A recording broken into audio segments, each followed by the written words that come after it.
June 2021, paper 21, Cambridge IGCSE, question 31. Which statement about the resistance of a metal wire is correct? Okay, there is a linking formula or linked equation between the resistance and resistivity simplified by rho and length L and the cross-sectional area A. As shown here in the formula, there is a direct relation between the length of the wire and resistance, and the A here, which is inversely proportional to the resistance. So as the length of the wire increases, the resistance increases.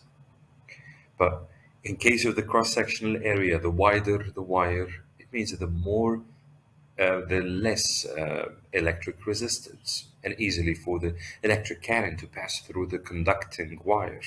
So the correct answer here, which is B. The resistance is directly proportional to the length and inversely proportional to the cross-sectional area.